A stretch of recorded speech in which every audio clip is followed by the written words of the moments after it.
bem-vindos à palestra em comemoração ao Dia Internacional das Mulheres. Esta é uma iniciativa da AFPESP em parceria com a Coordenadoria de Educação e Cultura, com a colaboração da Coordenadoria de Eventos. O tema da palestra será Mulheres Poderosas, Desafios para a Política e o Serviço Público. O objetivo da palestra é o de apresentar a evolução, conquistas e a importância do papel feminino na sociedade por meio de sua participação na política, com destaque para os serviços públicos. Representando mais de 52% do eleitorado brasileiro, as mulheres têm o poder nas mãos, ou melhor, nas urnas, para mudar os rumos do nosso país. Vale destacar que a servidora pública estadual tem papel relevante nesse contexto. Esta palestra será regida por Vânia Torres, jornalista, especialista em gestão da comunicação e marketing político pela ECA USP. Iniciou sua carreira como repórter de educação e atua há 20 anos com comunicação pública na coordenação de comunicação e imprensa de secretarias e órgãos da Prefeitura de São Paulo.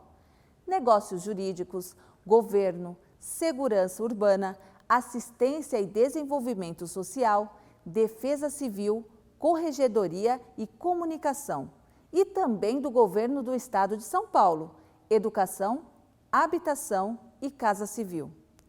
Pesquisadora do Totcriacon do CEACOM, ECA USP, onde se dedica à pesquisa Mulheres na Política e o Voto Feminino, Barreiras Culturais à Comunicação. Participação no livro Das Cidades Inteligentes às Cidades 1000. Métrica inspirada no olhar Unesco, organizada pelos professores doutores da USP, Mitsuru Yanase e Felipe Chivas. O livro tem o selo GAP1000 da Unesco. Fiquem com Vânia Torres. Olá, estou sem máscara para essa gravação, porque aqui é um ambiente totalmente controlado, que segue todas as normas sanitárias face à pandemia. Por isso, vou conversar com vocês sem a máscara. Vim falar para vocês sobre as mulheres na política. Desde a antiguidade, a mulher ela tem uma certa representatividade na política, mesmo que nos bastidores. Vale lembrar que guerreiras antigas, Nefertiti, a rainha Filipa de Portugal, no século XIV, que era a estrategista do rei. Muita gente não sabe disso, né? Mas as mulheres, elas lá atrás saíram dos bastidores e entraram em cena. Isso, com o passar do tempo, foi se apagando da história. E fomos esquecendo essas heroínas, essas guerreiras que lutavam para participar da gestão da sociedade na qual elas viviam naquele momento, com o seu trabalho, com a sua inteligência, com toda a sua estratégia política. Elas tinham poder de comando também e participavam diretamente da vida, da decisão política da cidade, do país ou do estado. Guerreiras também como Zinga, uma rainha africana, lutou muito pelo seu povo, ainda na época da escravidão, quando os portugueses invadiram a África em busca de escravos para submetê-los a serviços forçados para levar para os seus países e trazer também aqui para o Brasil, recém-colonizado. Toda essa história não é contada no dia a dia, nem sempre nos bancos escolares, mas é importante que a gente conheça todas essas mulheres que participaram da vida política de um país, de uma nação, de uma cidade ou de um povo. Essa busca pela emancipação feminina, pela participação feminina na política e nas decisões políticas de uma cidade, ela começou desde a Grécia, na Roma antiga ainda. Naquela época era muito maior a dificuldade para a mulher, porque só os homens eles tinham direito a voto, eles tinham direito a participar da esfera pública. A partir do século XVIII, a qualidade da cidadania de um país começou a ser julgada nas bases do princípio da liberdade, da participação e da igualdade, mas não da igualdade ainda para a mulher. Não foi naquele momento que a mulher foi reconhecida como cidadã. Já o século XIX, ele é marcado por essas lutas políticas de partidos, sempre comandados por homens brancos, ricos, que se achavam portadores de direitos políticos e civis. Os pobres e as mulheres não tinham direito naquele momento ainda. No século XX, vem a luta feminina pelo direito a voto. O Brasil ele poderia ter sido o primeiro país do mundo a ter aprovado o voto feminino, mas a Constituinte da época não aprovou. Então, a Nova Zelândia, em 1893, conseguiu aprovar o voto feminino. O Brasil poderia ter, em 1892 ainda, ter sido o primeiro país do mundo a aprovar o voto para a mulher. Isso não significa que as mulheres brasileiras desistiram. Em 1929, Alzira Sorano, da cidade de Lages, no Rio Grande do Norte, foi eleita prefeita. Isso mesmo, ela se candidatou. Mesmo que a Constituinte ainda não falasse sobre o voto feminino, o direito ao voto, ela se candidatou e foi eleita. Porque ela aproveitou uma brecha na Constituinte do Estado que não citava a questão do sexo para a candidatura. Então, ela aproveitou isso, se elegeu. Infelizmente, ela não ficou até o último dia do cargo, porque os homens da época realmente dificultaram muito o trabalho dela e não aceitavam ser comandados por uma mulher. De lá para cá, muita coisa mudou. A mulher ganhou o direito ao voto, conquistou mais espaço na sociedade. Mesmo assim, ainda há muito a fazer. Nós representamos mais de 52% do eleitorado. Apesar da luta feminina vir desde 1891, somente em 1932 as mulheres conquistam o direito de participar das eleições como eleitoras e candidatas.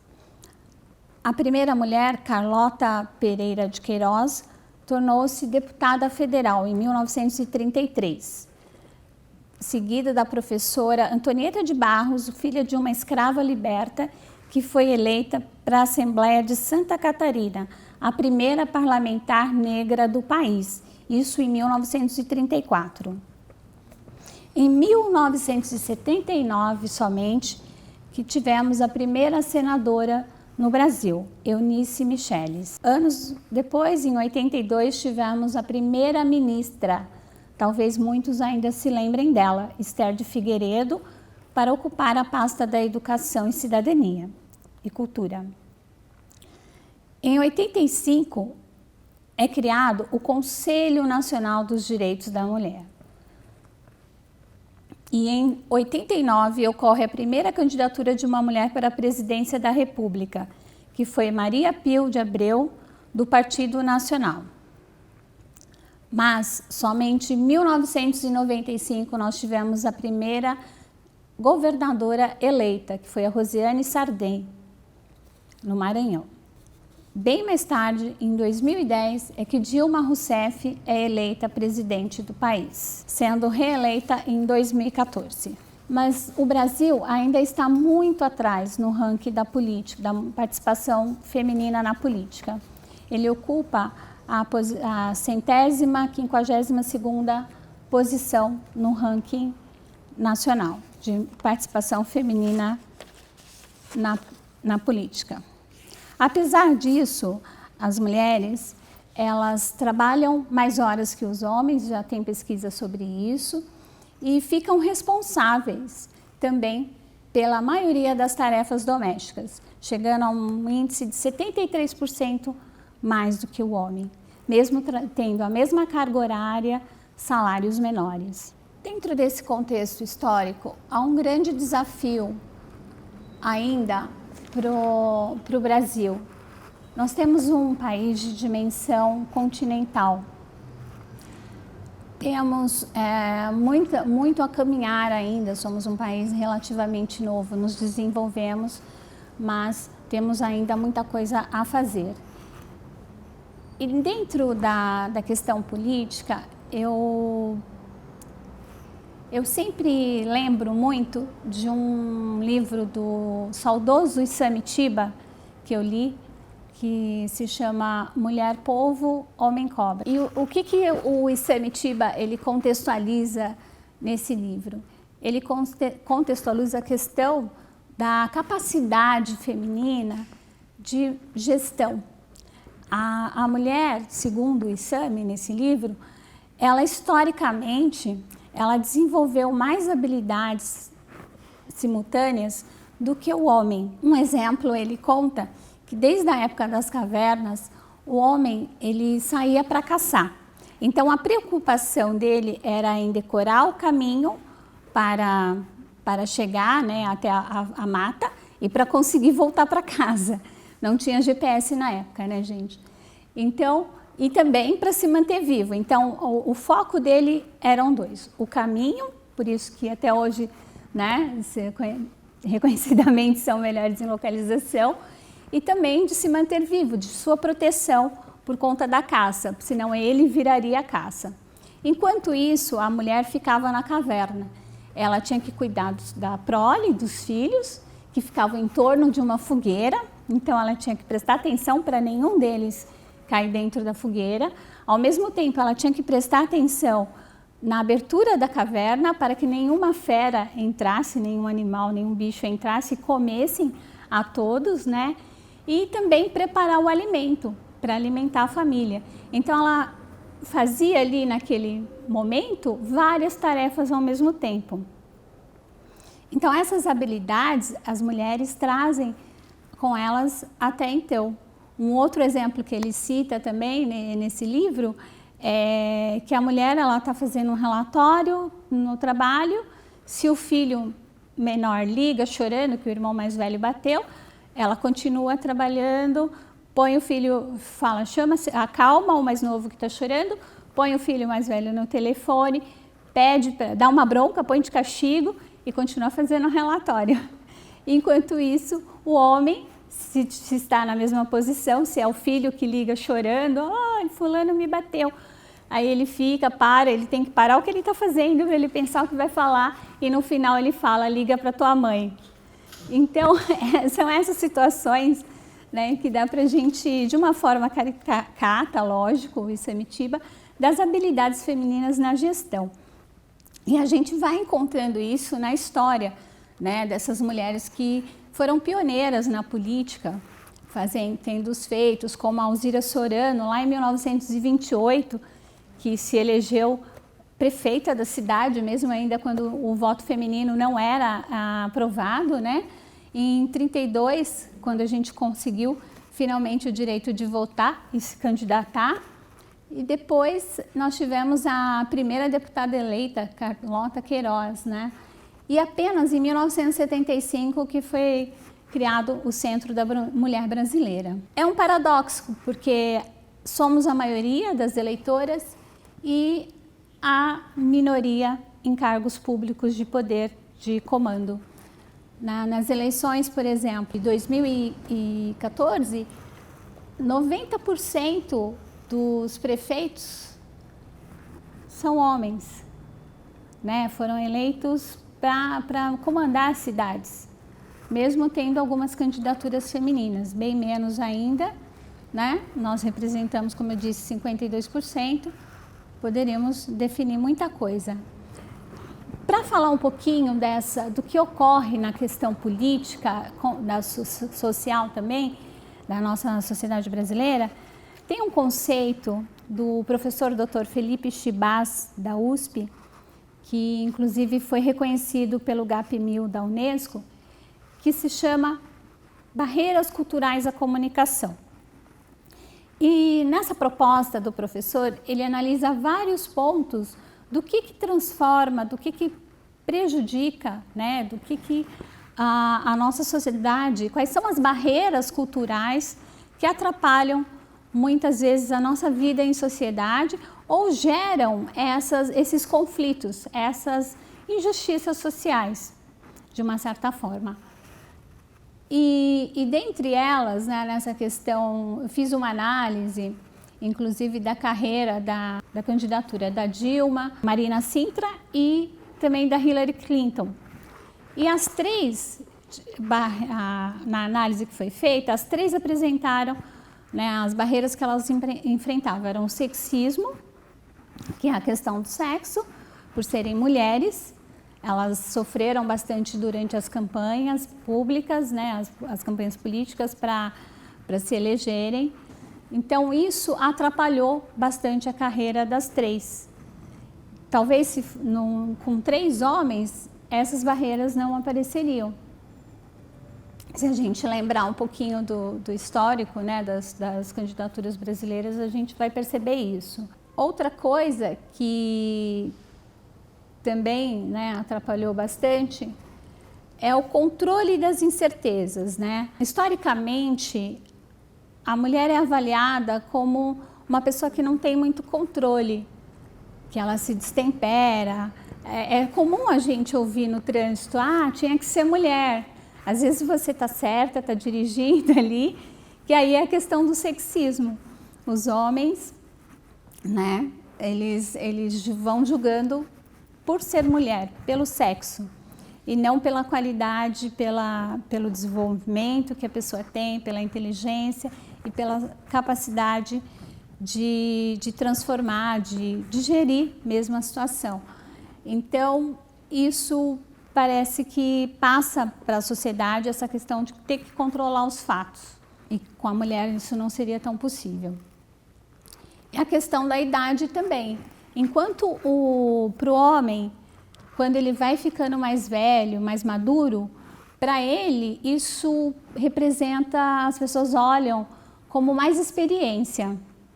Fulano está ficando mais experiente, um candidato mais velho, ele tem uma bagagem, um aprendizado.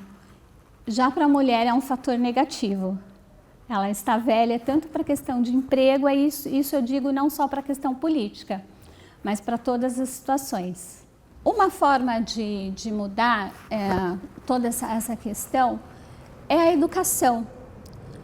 Pela educação, repassando para as meninas e para as mulheres, para a sociedade, para os meninos também, a questão da igualdade dos direitos e dos deveres.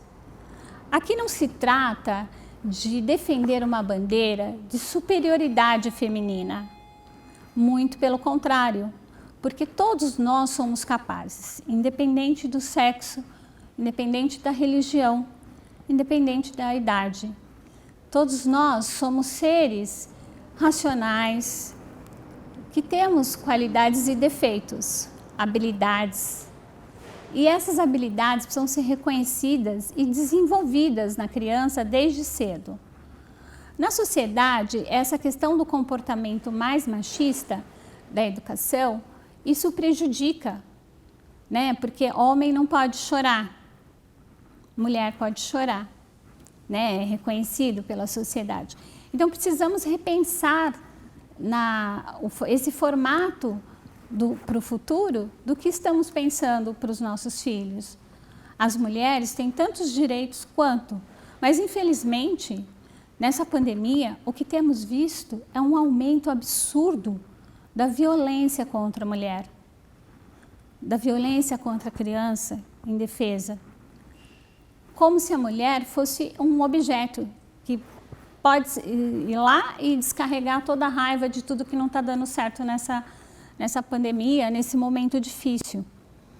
E a gente precisa mostrar para a mulher que ela precisa sim se empoderar, ela precisa acreditar na capacidade dela, que ela tem direito, que ela pode seguir adiante. Nós temos maior nível de estudo do que os homens, né? E como disse há pouco, tem a questão também política. Então, precisamos eleger mais mulheres, precisamos apoiar as mulheres para que elas se apresentem e realmente consigam competir de igual para igual. É mudar a sociedade, não se trata de um ser melhor do que o outro, mas conceder os mesmos direitos que é concedido aos homens, de fazer isso, sair do papel e ir para a prática. O que não acontece hoje, as mulheres elas têm uma carga horária muito maior do que o homem, porque além do trabalho fora, elas têm que cuidar da casa. Todas as responsabilidades da casa ficam sobre a mulher, sobre os ombros da mulher. O homem tem pouca participação. Então, esse momento social que a gente vive é um momento para se refletir. Agora, quando todos estão em casa, trabalhando em home office, estão todos realmente compartilhando, dividindo tarefas, fazendo as coisas, ou a mulher ainda continua sobrecarregada? São momentos de reflexões que a gente vive, que nesse Dia da Mulher, a gente precisa saber o que a gente tem para comemorar.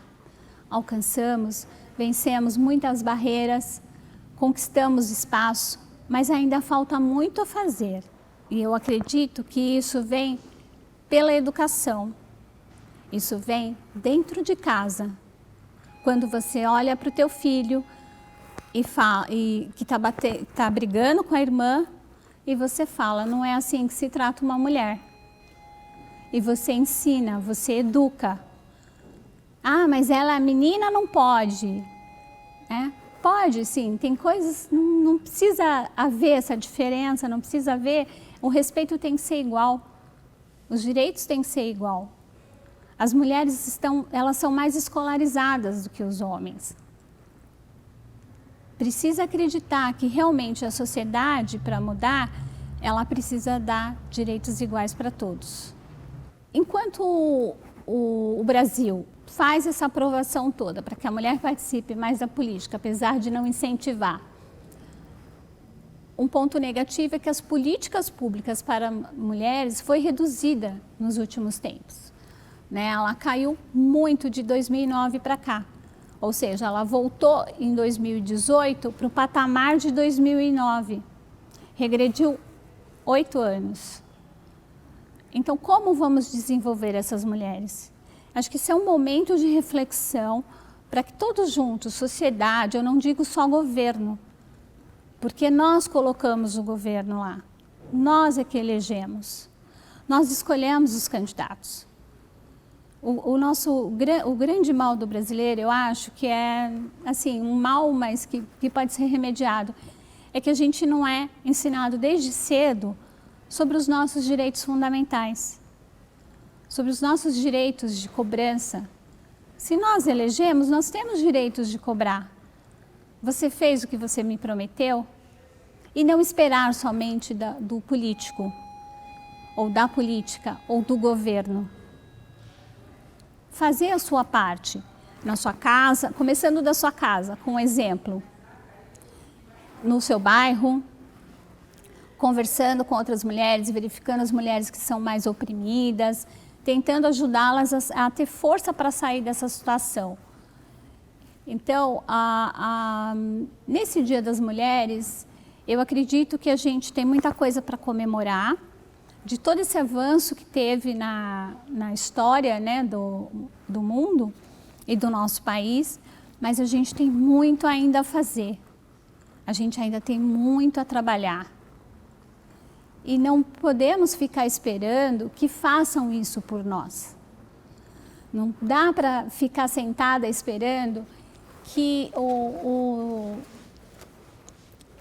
que tudo dependa do governo, que tudo dependa dos deputados, dos senadores, de uma lei. Precisamos acreditar que somos capazes, começando dentro do nosso lar, dentro da nossa casa, nas nossas atitudes, que é possível, e acompanhar sim cada momento do que está acontecendo na nossa história, na sociedade, nas eleições, nas decisões políticas, nas políticas públicas. A gente pode cobrar que essas políticas públicas voltem para as mulheres. né? Que aumente-se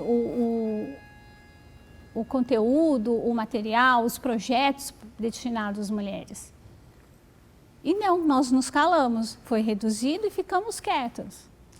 Como eu falei da questão das barreiras culturais, esse é um dos 17 objetivos propostos pela ONU na Agenda de 2030, sobretudo para assegurar a educação inclusiva, equitativa, que é o que a gente falou até agora, e a qualidade, promover oportunidade de aprendizado ao longo da vida para todos, empoderar as mulheres e as meninas, assegurando o acesso confiável, sustentável, moderno, com preços acessíveis para todos, promover um crescimento sustentável, de forma equânime para todos. E dentro desse mundo globalizado, multicultural, né, é preciso usar a tecnologia, usar a comunicação e a educação para esse desenvolvimento feminino, para que mais mulheres se interessem de participar da vida do bairro, da vida da cidade, da vida do estado, do país. Sei que são muitas tarefas que elas têm, mas elas precisam ter voz na sociedade. Quando isso for possível, a gente vai conseguir também diminuir o índice de violência contra a mulher, que tem explodido nessa pandemia. Quando ela se empoderar e a sociedade aprender a respeitá-la mais, o homem for educado também para isso, tudo vai mudar e melhorar. Por isso, a questão política é importante. Ela faz parte do nosso dia a dia. Na hora que você vai ao mercado, pagar a sua compra, tem política ali, política econômica. Na hora que você vai no hospital buscar um atendimento, tem política ali. A nossa vida é política, a gente faz política o tempo todo. Então, chegou a hora de dar um basta para esse não, eu não gosto de política, político é tudo errado. Não é essa a situação. Se a gente não está gostando, não gosta do que está ali, a gente tem que trabalhar para mudar. Cruzando os braços e falando, é assim mesmo, não tem jeito, olhando a vida pela TV, tudo vai continuar do mesmo jeito.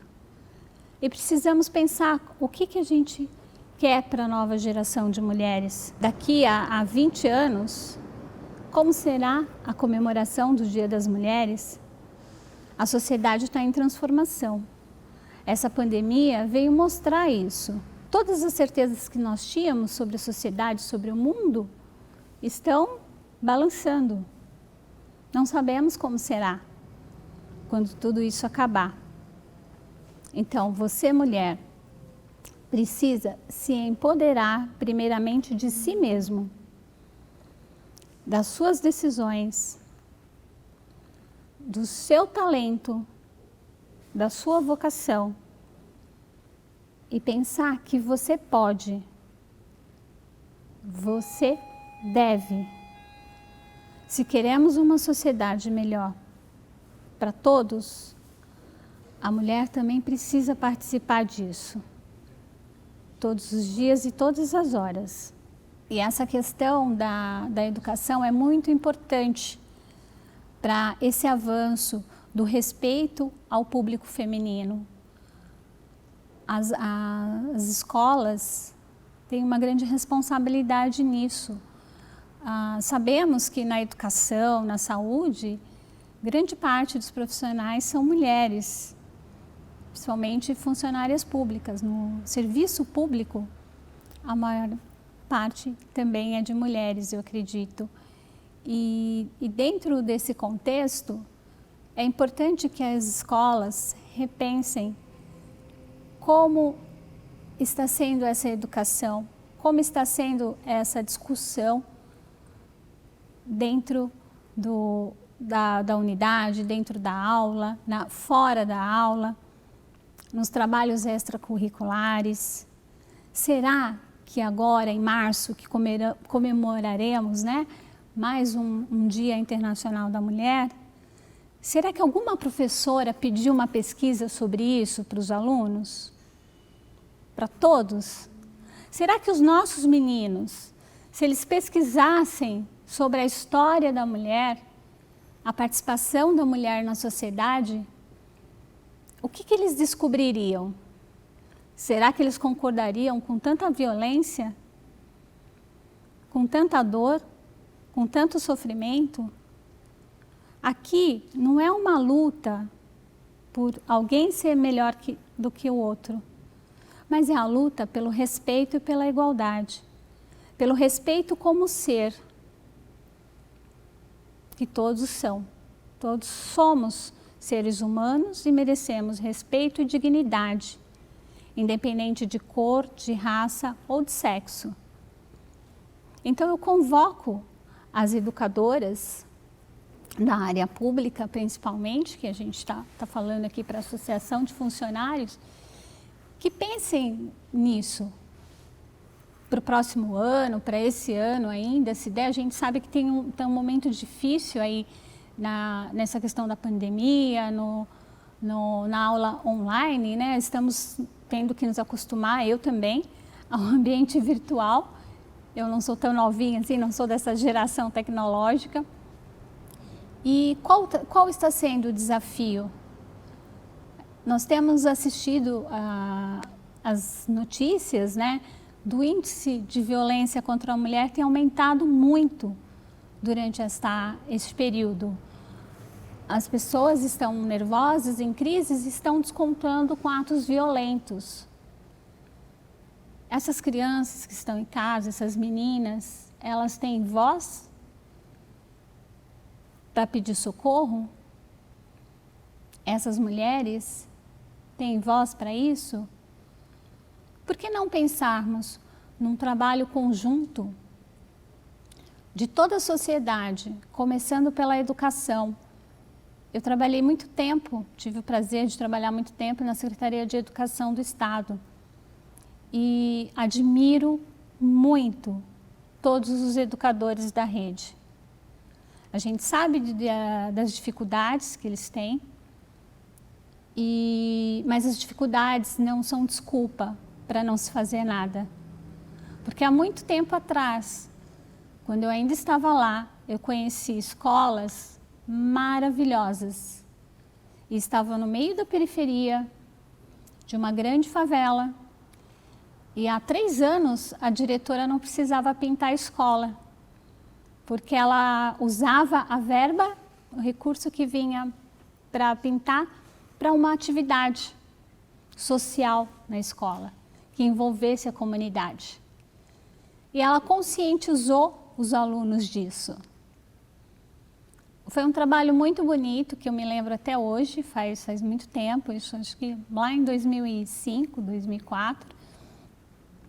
Então eu acredito que a educação, ela forme os cidadãos do futuro.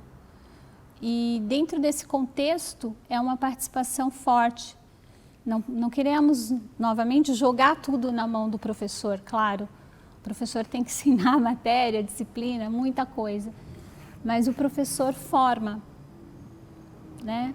Então, pensar nessa questão mais humana, nesse lado, de fazer esse exercício com as crianças desde pequena, né? Desde a primeira série, elas começam a ver as diferenças de como ela enxerga o outro, como ela enxerga o menino, a menina. Todos somos seres e merecemos respeito igual. Não se trata de ser melhor ou pior do que alguém, mas se trata de respeito, de consideração e de cidadania. Mostrar para a menina que ela pode sim, ela pode fazer o que ela quiser, ela pode ir para a profissão que ela quiser. Temos grandes exemplos nas ciências, na matemática, na física, na química, em todas as áreas, na tecnologia. de grandes mulheres atuando. E a educação, ela tem uma função muito importante, uma tarefa muito importante para que a gente alcance isso no futuro, para que daqui a alguns anos, quando estivermos comemorando o Dia das Mulheres, a gente não tenha esse panorama de violência, a gente tenha a comemorar que a violência caiu, que as diferenças diminuíram. Afinal, somos todos humanos. Estamos vivendo numa sociedade de direitos iguais. E isso precisa sair do papel. Está muito bonito no papel, mas a gente precisa vivenciar isso. E eu acredito muito que a educação é um dos caminhos. Tudo isso que a gente conversou aqui sobre a questão das mulheres na política e muito mais, está aqui nesse livro, no Cidades Inteligentes, Cidades 1000, que é um conceito da Unesco, que trata da educação, da saúde, de governança, de todos os temas da tecnologia e principalmente a tecnologia utilizada em todas essas áreas para o bem do ser humano, para uma sociedade mais justa, mais igualitária, que trabalhe para todos e não só para alguns.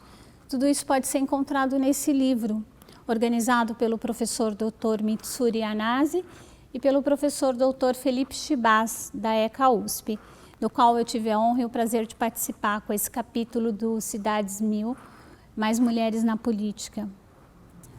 Eu gostaria de agradecer ao convite da Associação dos Funcionários Públicos do Estado de São Paulo, que comemora seus 90 anos de existência, quase um centenário de trabalho, de dedicação, de inovação, para compor, para trazer tudo isso para os funcionários públicos que fazem a história também desse Estado.